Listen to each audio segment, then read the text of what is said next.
Ini berapa? Berarti yang semester 5, 21, Pak. 21. Yang Ya. semester 3 berarti 20 ya? Yang semester 3 baru 18. Ini Oh, kemarin yang umur 21 agak telat. oh, Kebetulan ya, COVID iya. ya.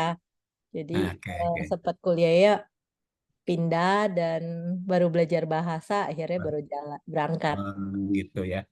Oke. gitu. Mm-mm. Nah, di sini eh, s- karena ini fenomena yang menarik sebenarnya di usia 11 sampai 25 tahun. Kalau di dalam psikologi itu sebenarnya remaja itu sampai 20 ya. Nanti 21 sampai 25 itu yang adult. Nah, di sini tapi kenapa saya temanya remaja? Karena nanti ada kaitan nanti dengan otak, eh, perkembangan otak di usia-usia tersebut. Dan ini yang menarik, mungkin kita hanya lihat apa ya fenomenanya aja tadi ya, mereka menunda-nunda, impulsif kadang gitu ya Bu ya. Kalau lagi seneng pokoknya gimana, kalau lagi kesel tiba-tiba aja gitu. Benar-benar, Pak. Nah, karena itu sebenarnya ada pengaruh dari memang skala psikologis dan biologis memang usianya. Kita sebenarnya dulu Hmm. gitu, cuman kita nggak ingat kita. Nah, makanya lalu gimana Seven Habit ini bisa membantu di dalam tengah perubahan biologis itu bisa lebih baik gitu ya,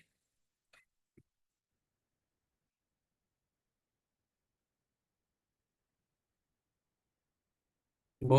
Nah, saya ada kuis dulu nih, Bu. Kalau di gambar ini kalau kita dulu masih ingat biologis ini binatang jenis apa nih, Bu? Ini ya, apa reptil ya? Reptil. Oke. Masih ingat Ibu, hebat. Kalau yang di kiri Ini mamalia ya, Pak. mamalia. Wah. Naura sama Dian masih ingat nggak? Reptil sama mamalia. Nah, ini Hmm. nah, kalau yang ini Ini artis K-pop kali. ini Dian nama Naura tahu nggak? Dilan, Pak. Ah, Dilan. Saya Ceweknya malah siapa namanya? Ceweknya? Dilan. Milea. ya. Melia, iya dulu terkenal. Nah, kuisnya sederhana nih, Dian sama Naura juga bisa perlu jawab nih kalau bisa ya. Apa kesamaan antara manusia, reptil sama mamalia? Ada kesamaannya nih. Ayo, jawab. Boleh siapa aja boleh jawab. Apa yang kesamaan dari Makhluk hidup. makhluk hidup? Oke. Tapi ada tumbuhan, kenapa saya nggak masukin? Jadi ada yang berbeda lagi nih. Ada yang sama nih antara mereka bertiga. Nah, mereka bertiga. Manusia dengan hewan. Selain makhluk hidup.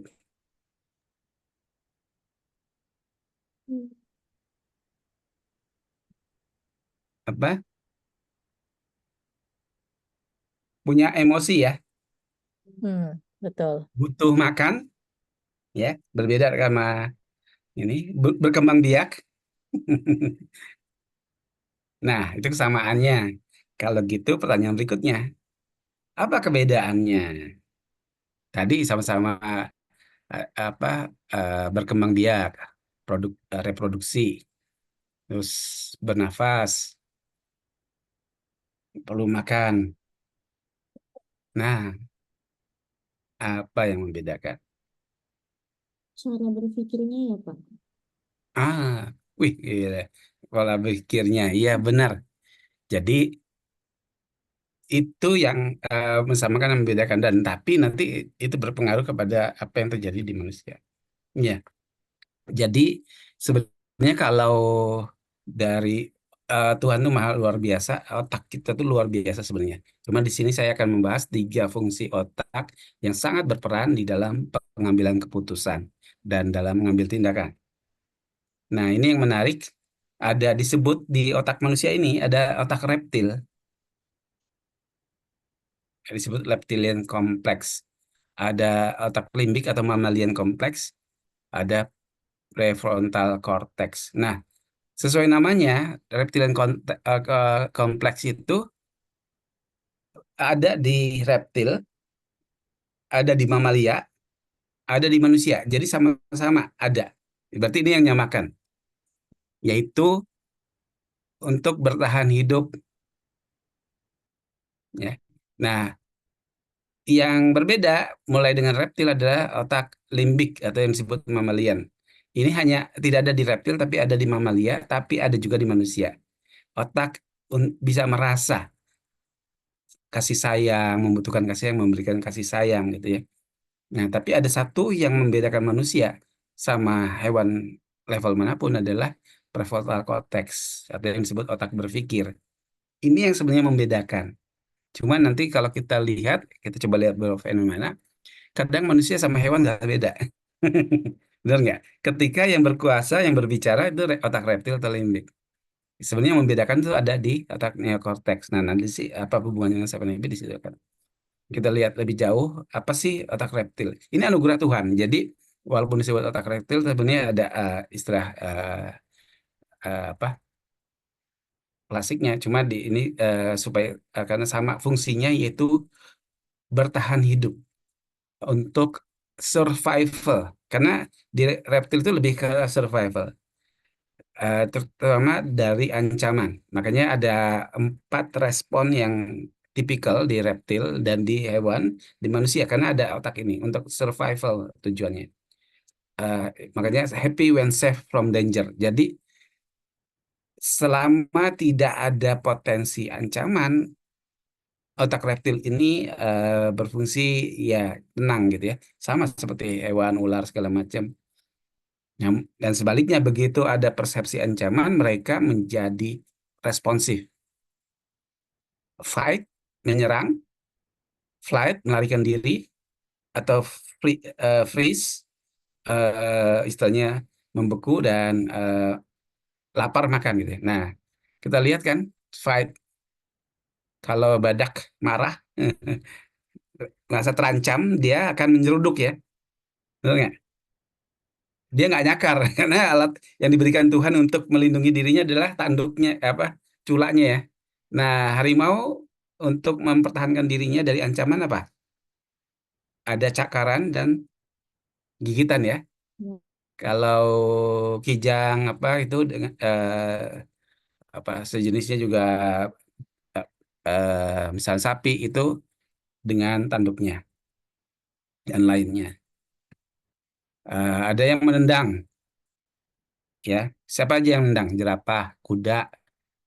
Nah, kalau manusia merasa terancam, apa yang dilakukan?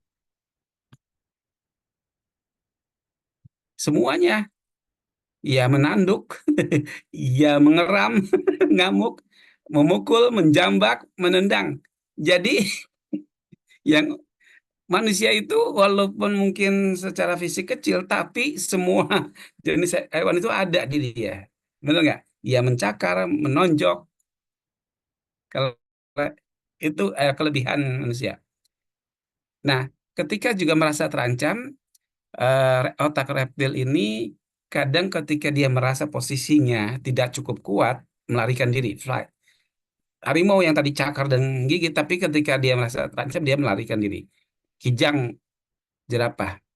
Nah, apa respon manusia ketika merasa terancam? Kalau di sekolah itu sebenarnya pelajaran itu begitu membosankan, nggak menakut. Kadang-kadang juga, aduh mau ujian, bolos itu sebenarnya otak reptil yang merespon, Bu. Jadi kalau kita dulu bolos atau anak kita bolos, itu yang sedang bekerja otak reptilnya mempersepsikan pelajaran yang nggak menyenangkan atau ada ujiannya takut atau bahkan buat surat sakit palsu atau menunda-nunda. Jadi menunda-nunda itu adalah pelarian. Respon dari otak reptil merasa, aduh susah nih, aduh kalau kerjaan ini gue habis waktu. Jadi itu semua ancaman, akhirnya ya nanti deh. Jadi otak reptil yang bicara. Pernah nggak kita freeze?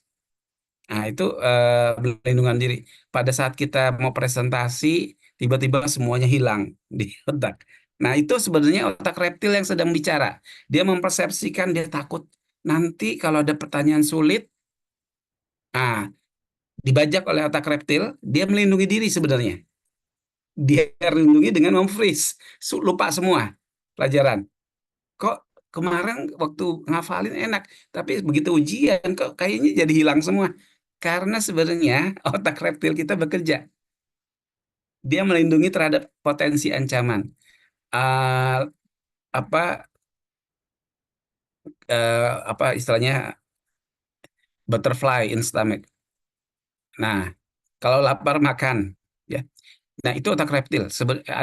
Kita bersyukur kita punya juga. Tuhan memberikan kita itu. Namun kalau dia berkuasa, false alarm. Nah, seringkali false alarm ini istilahnya. Begitu misalnya eh, s- ibu eh, suka marah-marah nggak, Bu, sama anak-anak? Ingetin. Suka, Pak. Nah, tanpa sadar itu kerekam sebagai potensi ancaman. Jadi, sadar atau tidak itu berpengaruh juga kepada otak reptilnya. Akhirnya begitu lihat ibu pun kadang-kadang udah, Takut jadi juga. belum keluar ancaman, udah dianggap ancaman, jadi udah akhirnya malah mager, ya. Mager itu kan melarikan diri, ya, atau freeze, berbohong. Nah, di sini makanya kita perlu hati-hati karena yang nanti kita bina ini otak berpikir atau otak prefrontal. Eh, ini saya loncat. Otak mamalia. Ini tidak ada di reptil tapi ada di manusia dan hewan mamalia, yaitu kasih sayang. Kalau kita butuh perhatian, hiburan. Sebaliknya, jadi kalau otak ini kalau tidak merasa mendapat kasih sayang, perhatian, itu menjadi sangat kecewa, menjadi nggak berdaya. Nah, ini ada di hewan maupun manusia, ya. Jadi makanya kalau ibu punya peliharaan kucing atau anjing, Enggak, Pak. enggak ya.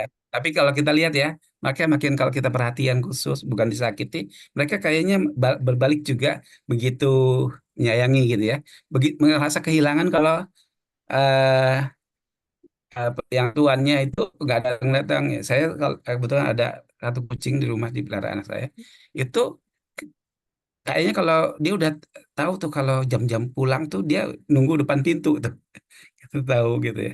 Nah, ini otak feeling. Makanya nah nanti usia-usia remaja ini sangat tinggi. Termasuk mamalia ini otak reproduksi, ya.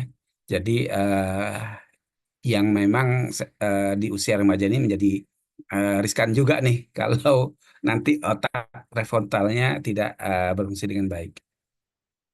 Di sini eh, tadi kalau satu marah karena ancaman, di sini bedanya marah karena kecewa bisa muncul, ya, rasa takut segala macam. Nah, yang ketiga adalah otak prefrontal. Di sini otak yang sebenarnya diberikan Tuhan kepada manusia, yang membedakan manusia dengan hewan level apapun, dan kenapa manusia bisa memimpin. Walaupun badannya lebih kecil, dia bisa tumbuh dan bahkan menguasai dunia ini. Karena disinilah otak yang empati, insight, kemampuan untuk wawasan, mengelola emosi, walaupun dia punya moralitas dan lain tadi. Ya. Jadi ada dua fungsi utama, satu bertahan hidup dan berkembang biak yang dipimpin oleh limbik, satu prefrontal cortex. Disinilah sebenarnya yang akan terlihat manusia kalau kita bisa lihat kok bisa sih, apalagi fenomena sekarang, Bu, ya. Kalau baca berita atau apa, kok bahkan antara keluarga pun bisa saling menyakiti, membunuh gitu ya.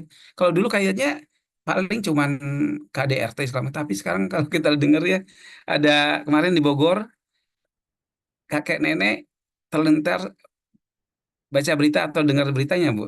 Anak-anaknya nggak peduli sampai mereka Ya, busuk. iya, yang ditinggal ya, Pak, sama Ya, anaknya. bertiga Iya, kita. Heeh. benar-benar bayangnya. Nah, artinya sebenarnya otak prefrontalnya udah nggak berfungsi sama sekali. Jadi karena otak prefrontal itu yang membuat bahwa dia kasih ada di limbik, tapi mungkin karena limbiknya terlalu berkuasa. Mungkin selama mereka dibesarkan, mereka merasa nggak berutang budi karena cara orang tua mendengar, bisa jadi ya. Tapi itu sebenarnya di prefrontal cortex ada nilai-nilai, kita ditanam nilai-nilai ya terhadap orang tua, walaupun kasar atau apa kita tetap mengabdi. Nah, nampaknya udah nggak berfungsi dengan baik, dan itu fenomena yang menarik di era-era apalagi digital sekarang. Tanpa sadar nggak terlatih otak prefrontal kita. Nah, ini ada fakta menarik, Bu, Nek, tentang usia 10 tahun sampai 25 tahun. Dari dua fakta tadi, yang menarik kan yang membedakan manusia sama hewan tuh ada di prefrontal. Tapi ternyata ini orang suka salah, usia emas adalah 5 tahun, di bawah 5 tahun ya. Makanya orang orang tapi sebenarnya ada usia emas kedua, yaitu usia remaja 10 sampai 25 tahun. Karena pada saat usia eh, di bawah 5 tahun itu yang bertumbuh memang fisiknya, fisik termasuk otaknya. Jadi, namun 10 sampai 15 tahun disitulah kemampuan otak sosial emosionalnya dan berpikirnya sedang bertumbuh.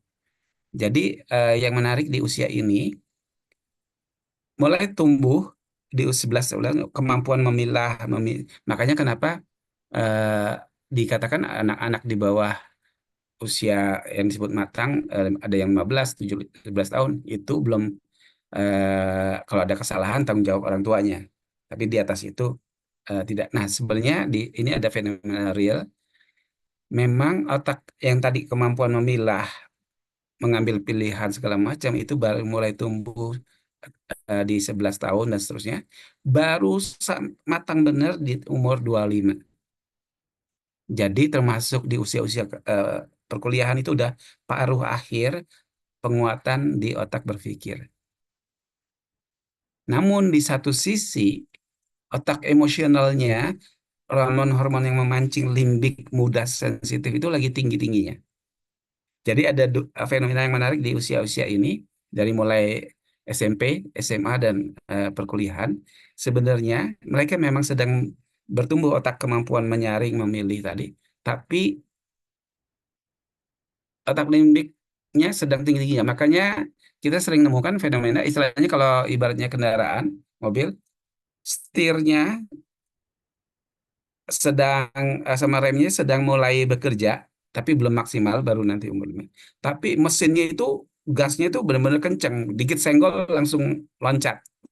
Disitulah kenapa di usia-usia ini kita sering menemukan kok kayak nggak punya pikiran gitu. Nah, yang membedakan ketika anak-anak kecil kita langsung maklum, ya namanya juga anak kecil, ya belum bisa memilih, kita masih maklumi. Tapi begitu udah mulai remaja, badannya selain besar, kita menganggap mereka sudah mampu berpikir. Tapi sebenarnya faktanya belum, Bu. Jadi pertumbuhannya itu dari 10 sampai 25 tahun. Jadi 18 tahun pun masuk kuliah, itu baru separuh tumbuhnya.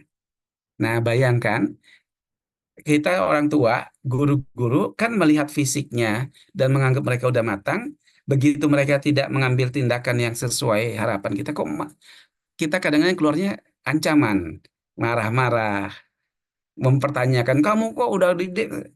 Nah, limbiknya malah dirangsang. Jadi seharusnya di usia ini yang kita rangsang adalah apa? Prefrontal, supaya masa pertumbuhan ini maksimal. Tapi seringkali sayangnya ketemu di rumah, di sekolah, itu yang malah yang dirangsang adalah limbiknya. Nilainya jelek dimarahin, pulang agak malam dimarahin. Jadi sadar atau tidak kita sedang memperkuat malah limbiknya. Nah, nanti begitu lewat 25, sebenarnya otak prefrontal tidak terlalu banyak berkembang. Akhirnya banyaklah lahir manusia-manusia yang emosional, yang gampang drop segala macam karena dalam masa pertumbuhan di usia emas kedua ini, yang tanpa sadar dibangun, dirangsang oleh lingkungan, baik di rumah atau di sekolah, adalah kekhawatiran-kekhawatiran.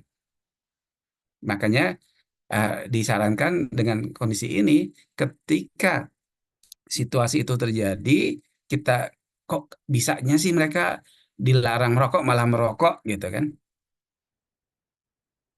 Kita ingin merangsang mana nih? Otak berpikirnya atau limbiknya? Kalau otak berpikirnya, kita dulu yang berhenti sejenak untuk nggak limbik kita bicara, karena kita khawatir, nah ketika kita marah sebenarnya yang berbicara limbik kita.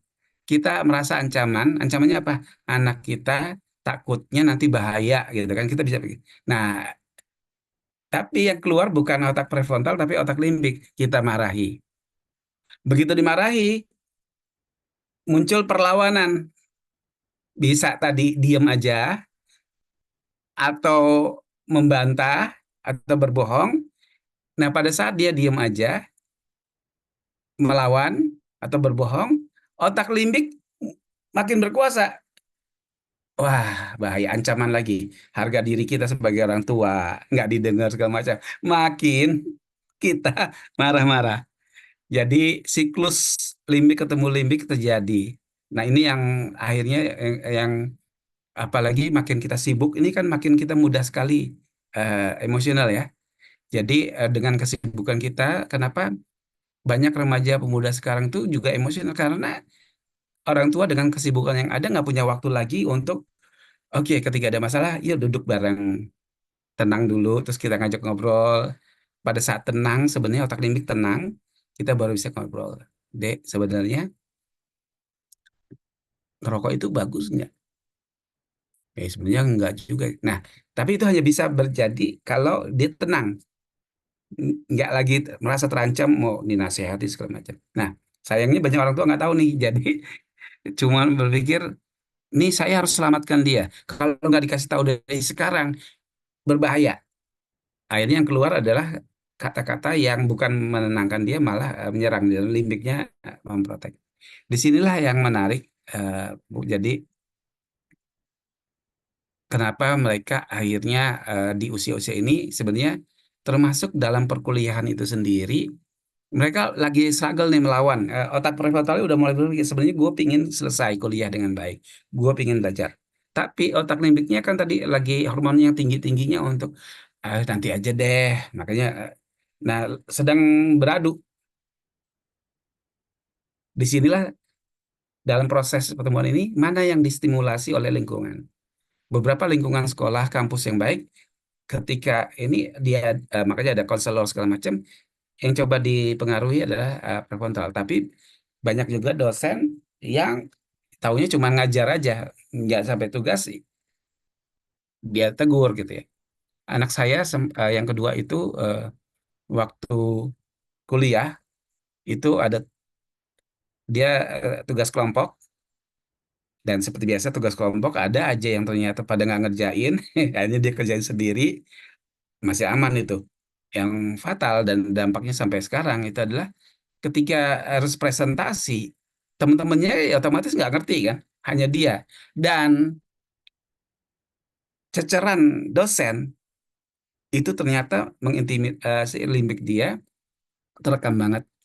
Di satu sisi dia merasa udah kerja keras, tapi satu sisi ketika dia dapat pertanyaan dosen itu sebagai ancaman, yang beberapa saat dia mulai nggak bisa jawab, dan itu membekas. Bahkan sampai selesai, dia berhasil alhamdulillah selesai kuliah, tapi yang pada saat sidang akhir aja tuh dia udah nggak banyak bisa bicara karena membekas banget. Jadi begitu setiap dia ada kekhawatiran, freeze-nya tuh kuat banget, nggak bisa ngomong. Sampai saya khawatir, waduh, padahal nanti kalau kerja kan ada wawancara segala macam. Begitu wawancara itu, trauma itu limbiknya kuat. Alhamdulillah sih ada jalan yang akhirnya dia bisa kerja gitu ya. Pelan-pelan balikin. Ini yang menarik. Nah, lalu Kak, apa sih fungsi Seven Habit? Seven Habit akan sangat banyak membantu perkembangan prefrontal cortex sehingga lebih di dalam pertumbuhan di usia remaja maupun college ini, mudah-mudahan tadi prefrontal cortexnya bisa lebih baik sehingga dia bisa mengenali dan mengelola emosinya. Ya. Kita lihat aja langsung saya loncat ke habit 1 ya. Nah, di habit 1 ini kan sebenarnya yang kita coba tanamkan bahwa kitalah yang bertanggung jawab terhadap pilihan-pilihan kita. Oleh karena itu, kita nggak memilih. Tadi kita kenalkan tentang limbik tadi. Ketika dia menghadapi sesuatu, ketika limbik yang berbicara, mereka nggak memilih, hanya dikendalikan oleh emosi atau mood. Konsekuensinya seringkali berat. Nah, disitulah kita mengajarkan gimana kita bertindaknya, memilihnya berdasarkan nilai-nilai dan tanggung jawab, bukan berdasarkan perasaan atau mood dan lain-lain. Disinilah kita Steve Covey mengenalkan bahwa sebenarnya kuncinya sederhana, yaitu belajar untuk berhenti sejenak sebelum merespon.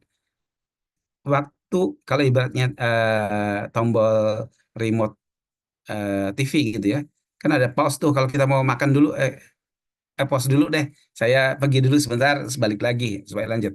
Nah, di sini yang unik dari kebiasaan 1 adalah Stephen Covey ajarkan bahwa kalau kita mau berespon proaktif, di mana responnya berdasarkan sesuatu yang lebih baik, kita harus berhenti dulu.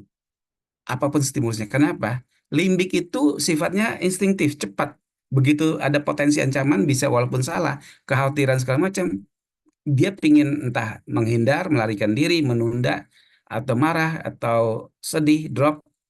Tapi begitu kita pause, kita ada ruang untuk mulai mengingat visi kita segala macam.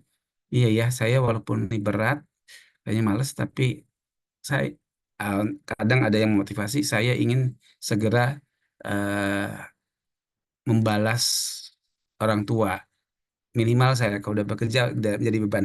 Nah, itu hanya bekerja di otak prefrontal. Tapi prefrontal itu hanya bekerja kalau limbiknya bisa kita pause dulu.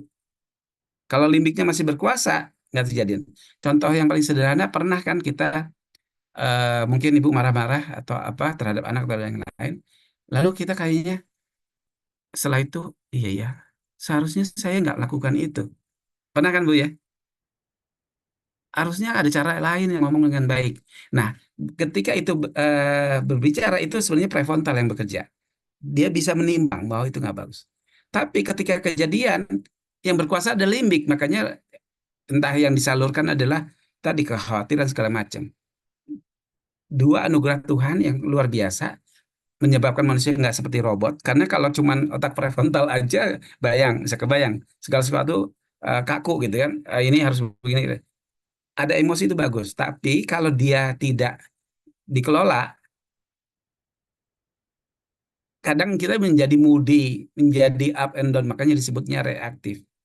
Makanya reaktif itu bukan negatif, tapi menjadi kita nggak efektif. Kita menjadi gampang sekali ngadepin dosen yang killer, kita jadi drop, menghindar malah, dan lain-lain. Makanya kuncinya latihannya sederhana adalah berhenti sejenak, pause. Nah, tapi latihannya ini yang memang nggak mudah. Nah, apa tombol pause yang terbaik? Itu di kebiasaan 2. Di kebiasaan 2, kita mengajak mereka untuk detach, istilahnya ada proses ya untuk mereka memisahkan diri, oke, tenang, mengingat siapa dirinya, apa peran dia sebagai anak, sebagai mahasiswa. Istilahnya kita jauhkan dari stimulus, di situ idealismenya kita munculkan. Ya, setiap hari kita semua membutuhkan sesuatu untuk membuat kita termotivasi. Itu kita ajarkan. Dari sinilah kita ajarkan mereka untuk mengenal diri mereka, lalu membuat misi dan visi pribadi. Makin seseorang kuat dengan nilai-nilai dan misi visinya, makin dia bisa lebih proaktif. Karena tadi dia bisa segera mengakses otak prefrontalnya tentang nilai tadi apa sekarang. Tapi sebaliknya, makin orang kehilangan visinya, dia makin lemah. Disinilah di habit 2 kita mengajak mereka untuk menemukan visi dan misi mereka dan menuliskannya, dan ini menjadi pegangan. Nah, di kebiasaan 3 Kita latih lagi otak prefrontalnya untuk mengenali mana tindakan yang sebenarnya penting dan hanya mendesak. Seringkali kita merasa penting karena sesuatu yang mendesak. Dan ketika ini dirangsang, akhirnya kita kalau tidak ada desakan, kita nggak bekerja. Makanya seringkali kita kenapa menunda-nunda, kenapa ini kita kerjakan di akhir, terus alasannya kayaknya kreativitas tuh baru muncul kalau udah mepet, adrenalin muncul. Karena sebenarnya kita tanpa sadar terlatih untuk baru ada ancaman, kekhawatiran baru bekerja. Dan disinilah kita ngelatih mereka untuk coba identifikasi dan investasi waktu sebelum stimulusnya ada. Makanya kalau proaktivitas kan bertindak bukan berdasarkan situasi atau ancaman, tapi karena kita berdasarkan nilai-nilai yang sudah kita tetapkan. Nah, 3 kebiasaan inilah sebenarnya kalau di Seven Habit itu adalah fondasi untuk memimpin diri. Ketika kita sudah tidak lagi tergantung pada desakan, pada nasihat, pada apa istilahnya ancaman-ancaman, kita sebenarnya yang memimpin diri kita kepada tujuan kita. Makanya perlu habit 2. Dan kita bisa membagi waktu kita 7 kali 24 jam itu, mana kapan waktunya bermain, kapan waktunya fokus, dan prioritas. Di sini kita ajarkan teknik tools yang disebut weekly planning. Karena weekly planning ini untuk satu sisi tidak terlalu jauh, yang banyak perubahan, tapi satu sisi belum terlalu mendesak. Jadi kita ajarkan tentang weekly planning. 1, 2, dan 3 ini di Indonesia seringkali menjadi tantangan. Ini berbedanya karena secara sosial Asia sama Eropa, Eropa sebaliknya dia kuat sekali untuk dibangun kemandiriannya. Nilai-nilai, jadi kalau dia berbeda pandangan, berani bicara, berani untuk berinisiatif. Di kita tuh malah ini nggak terlatih karena kita lebih loncat ke, kalau di Seven Habits 4, 5, 6. Kepentingan bersama diprioritaskan segala macam.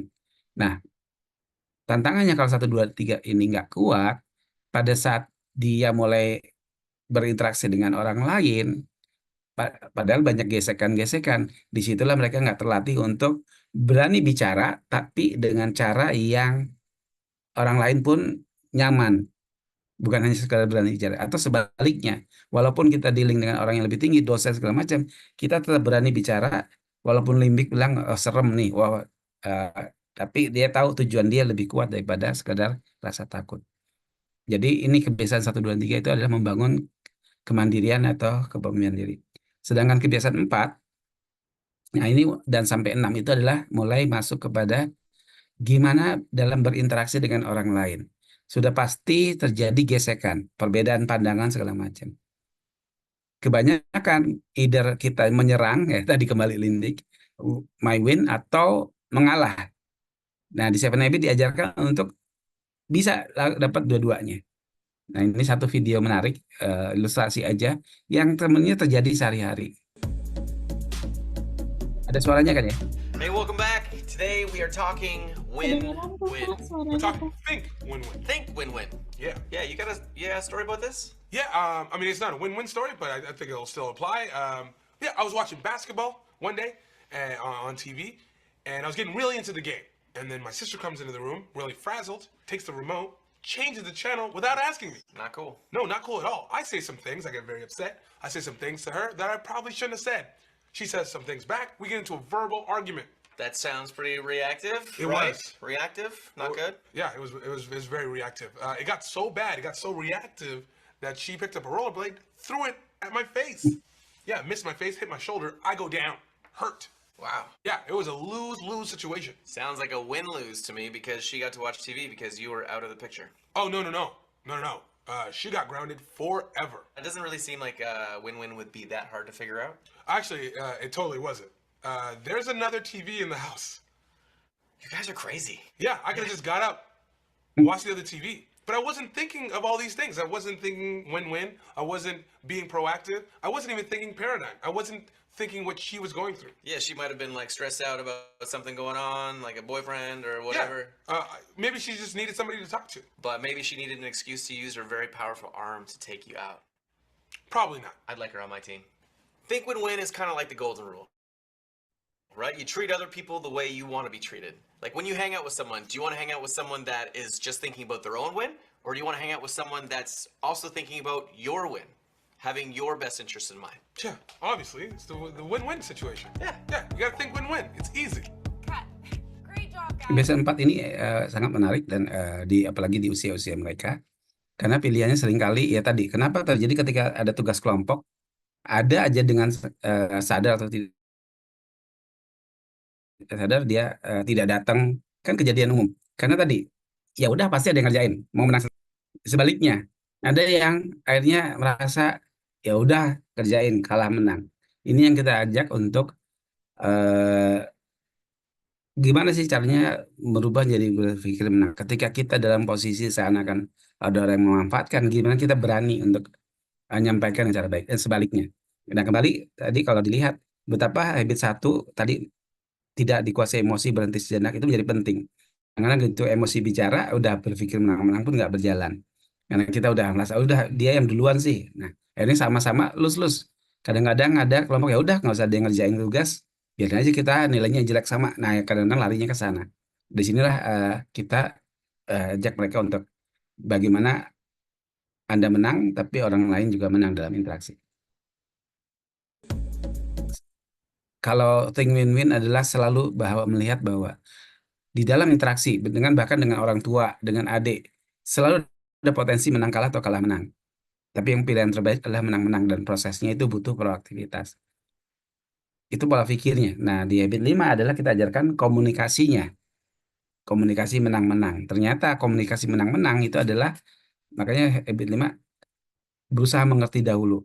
Cara yang terbaik untuk bisa mempengaruhi orang lain adalah mengerti dulu. Dan ini bacanya apa nih Bu? Zing, katanya zing ya. Nggak tahu. Nah, katanya ini zing, mendengarkan Iya. gitu ya. Kalau kita lihat di situ ada komponen telinga, ada mata, ada hati, ada kamu. Jadi pesan dari makna mendengar itu adalah kita fokus pada orang lain, bukan diri kita. Dan dengan menggunakan mata, telinga, dan hati. Dan king itu adalah wisdom ya, orang yang wise itu seperti itu. Ketika kita nggak bisa berpikir menang-menang, boro-boro mendengar untuk memahami, kita udah cenderung berusaha bicara. Jadi hari ini nggak ada yang mendengarkan. Di sinilah kita berlatih gimana caranya supaya kita mendengar, benar-benar memahami, dan akhirnya mampu menyampaikan pandangan kita dengan cara yang sesuai dengan cara pikir orang lain. Yang terakhir adalah sinergi. Di sini adalah tentang bagaimana tidak merasa terancam dengan perbedaan, karena kekuatan itu ada di perbedaan. Nah, kembali lagi tadi dalam kerjasama kan kita sendiri seringkali kalau arisan atau apa ngumpul sama yang seesan, yang sepemikiran. Kita malah menghindari mereka yang kok cara pikirnya unik sih. Padahal kalau kita mau tumbuh, wawasan kita malah dengan orang-orang yang aneh gitu ya, orang yang pemikiran berbeda, karena begitu anehnya sehingga kita kok bisa begitu. Tapi kalau kita mampu untuk bekerja sama dengan orang-orang yang sulit atau aneh, disitulah peluang kita menjadi lebih besar karena kita tidak hanya terkungkung pada hal-hal yang sebenarnya paling kita suka dan bersinergi. Nah, di sini belajar untuk menghargai perbedaan, belajar untuk fokus pada cari jalan keluar bersama daripada segala siapa yang paling benar. Dan yang terakhir, kita tahu habit ke-7 adalah tentang memelihara diri. Di sinilah sebenarnya tantangan terbesar kalau di usia remaja, secara fisik segala macam mereka masih gesit, sehingga seringkali ini yang paling diabaikan. Bahwa fisik itu juga perlu dijaga dari asupan maupun pengeluaran olahraga. Kenapa? Apalagi sekarang dengan situasi gaya hidup yang ada, polusi yang ada, penyakit yang tadinya baru orang umur 40-50 tahunan, sekarang anak-anak yang umur 20 tahunan tuh banyak ya, penyakit-penyakit kronis segala macam yang udah muncul. Karena memang tanpa sadar bebannya menjadi tinggi, pemikiran segala macam, sehingga berdampak kepada tubuh kita gitu. Belum lagi cara kita makan juga udah mulai makin nggak sehat. Makanya di sini kita ajarkan untuk di tengah ketidakteraturan karena mahasiswa biasanya jam tidurnya nggak teratur, semaksimal mungkin gimana ngebangun kebiasaan untuk makan dan minum tidur yang teratur. Termasuk di dalam kesibukan apapun membangun silaturahim, menjaga hubungan dengan teman, sahabat, dan juga keluarga walaupun jauh. Dan spiritual. Stephen Covey ingatkan 4 dimensi ini ibaratnya roda mobil. Kalau salah satu atau 2 kempes, dibawa ngebut, mobilnya bisa kebanting atau kebalik gitu ya. Nah, di sini kita biasanya lalai di 1 atau 2. Oh, anak-anak biasanya kuat di olahraga apa, tapi dalam silaturahim membangun hubungan suka tidak dengan cara yang baik dan seterusnya. Jadi itu kurang lebih kenapa 7 Habit sebenarnya kalau kita pelajari dan dilatih, dia akan mampu memperkuat otak prefrontal kita, dan ini sangat berharga ketika di dalam masa pertumbuhan di masa pertumbuhan emas kedua ini. Nah, yang kalau tidak kita latih, yang akhirnya yang tumbuh adalah limbik kita yang makin kuat, menjadi orang yang tadi ya moody, jadi bekerja berdasarkan mood, karena sebenarnya eh, adalah normal menjadi reaktif. Tapi kalau kita menjadi kebiasaan reaktif, hidup kita akhirnya berdasarkan kondisi dan lingkungan. Kebaikan hati orang atau keburukan orang ikut mempengaruhi pada perilaku kita.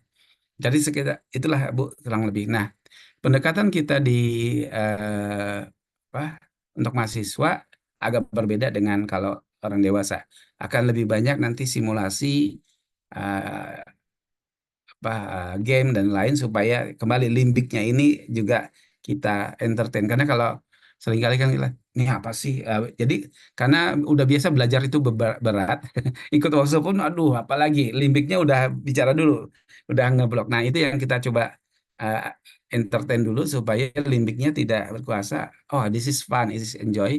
Lalu secara langsung tidak langsung kita bangun proses mengenali 7 kebiasaan tadi. Seperti itu, Bu. Makanya tadi kalau videonya kan ya gaya mereka lah. Karena kalau untuk orang dewasa videonya berbeda yang kita gunakan untuk ilustrasi. Seperti itu, Bu. Iya, Pak. Nah, mudah-mudahan bisa makin kebayang ya. Situ. Iya. Nah, salah satu saya biasanya nasihatin ke diri saya juga orang tua adalah kita praktekin yang pertama dengan mereka. Karena ini ketika masuk usia-usia ini kekhawatiran kita tuh makin tinggi sebenarnya. Kekhawatiran kita dengan anak kita waktu SD atau TK itu berbeda. Betul, Pak. Ya, nah, tanpa sadar kekhawatiran itu tadi kan stimulus terhadap limbik.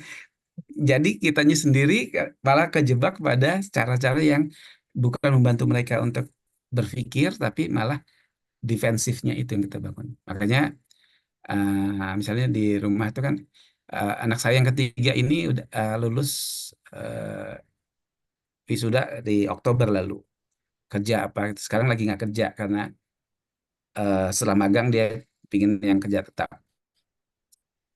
Saya ingin bantu banget, ada beberapa network gitu kan, tapi dia bilang karena saking mana, bahkan di Dinamis saya pernah ajukan ngobrol sama salah satu pimpinan, ya udah kita lagi butuh, ya udah majuin aja gitu, dipanggil. Tapi anak saya bilang, Pak nggak mau kerja di kantor Papa, nanti kalau kerjaan dibawa pulang diomongin. Oke.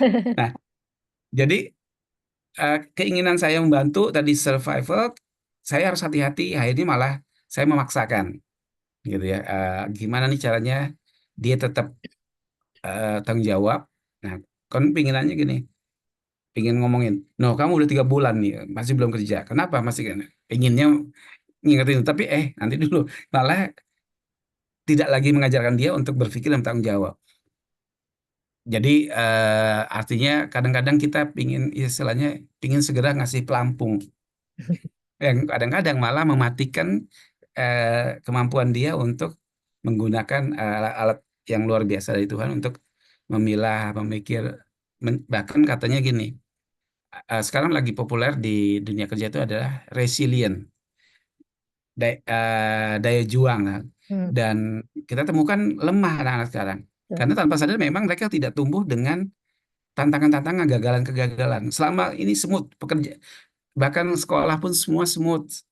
Sehingga begitu ada benturan dikit, nggak siap gitu. Nah, malah, sebagai orang tua juga kita kadang-kadang takut, tidak ingin melindungi anak kita dari problem. Padahal ketika mereka sedang menghadapi kendala problem dalam batas tertentu, itu malah melatih kemampuan mereka menghadapi masalah. Hmm. Kan ketika kita tidak bersama kita, suatu saat pasti tidak bersama kita sekali. Masalah pasti akan muncul terus kan? Kalau tidak terlatih, karena kita lindungi terus, dia nggak tumbuh. Nah, disitulah sebenarnya tantangan di kita untuk satu sisi rasa sayang kita jangan sampai membuat kita malah potong kompas gitu. Terlalu Berprotektif ya. protektif gitu, atau malah ancaman-ancaman. Ya, di sinilah kita juga ternyata tetap harus belajar untuk dealing dengan mereka. Oke, itu Bang Greni, Dian. Ya, baik. Terima kasih Kak Andira atas pemaparannya. Kalau begitu, boleh saya share sedikit ya Bu mengenai pelaksanaan untuk college student di tanggal 12 sampai 14. Sebentar, Oke, baik. Udah daftar ya malah. Iya, Udah Pak, saya udah daftar. bayaran Pak. Agendanya mungkin ya. Tapi doain juga Bu supaya Dian bisa capai target. Kalau di bawah 10 kayaknya Kalau ah, sedikit ya Pak. ya Ya. Kalau sedikit mungkin bisa dilakukan di kantor tidak Pak untuk pengadaannya? bisa. Solusinya di kantor. Apakah sudah terlihat atau belum ya? Udah.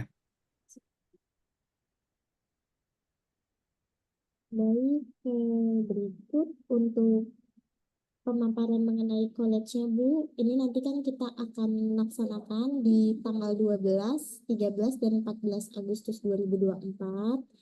Lalu jika pesertanya nanti memenuhi kuota, rencananya kita akan di Hotel Santika Sleepy.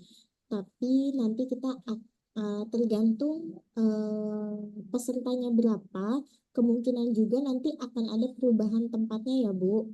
Pastinya nanti akan disampaikan mengenai lokasinya. Lalu ini sekilas agenda kemarin pada college student di bulan Februari. Ini sekilas foto-fotonya yang ada di Hotel Santika Sleepy Premier. Belum lihat, kamu belum bergeser. Oh, belum. Masih di overview-nya.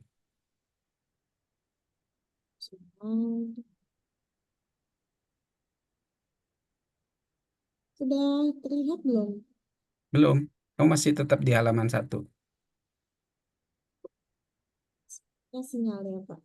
Ini sudah terlihat Pak. Masih halaman 1. Kamu belum share screen ya? Apa? Slideshow. Masih bukan slideshow ya? Kamu slideshow dulu.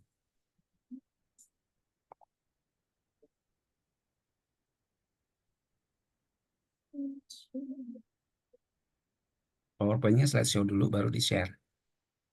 Sudah aku slide Pak. Ini sudah terlihat. Nah, baru sekarang. Tadi yang kamu share bukan slideshow. Oke, udah. Nah. Baik, ini sekilasnya. Tadi saya sudah sampaikan bahwa rencananya akan dilakukan di tanggal 12 sampai 14 Agustus. Lalu nanti untuk tempatnya rencananya akan di Hotel Santika Sleepy Bu. Tapi tergantung dari pesertanya. Kemungkinan juga jika kuotanya tidak memenuhi, kita akan melakukan perubahan untuk lokasinya dan pastinya akan dikasih tahu mungkin seminggu sebelum training ini berjalan. Lanjut, ini adalah sekilas foto-foto college student yang telah kami laksanakan pada bulan Februari 2024 lalu, Ibu. Jadi ini gambaran untuk di kelasnya. Seperti ini mereka bikin planning, lalu juga bikin beberapa diskusi, seperti itu. Kemudian kebetulan Ibu untuk harga kan kemarin early bird ya Bu. Jadi untuk per peserta mendapat diskon Pak Andiral. Jadi satu peserta dapat 2 juta dari harga 7.500.000. Nah, sekian sih Bu dari saya, hanya berupa agenda sekilas foto saja. Seperti ini Pak Andiral dan Bu Reni. Terima kasih. Terima kasih Mbak Dita. Terima kasih Pak. Iya, sama-sama. Tadi karena di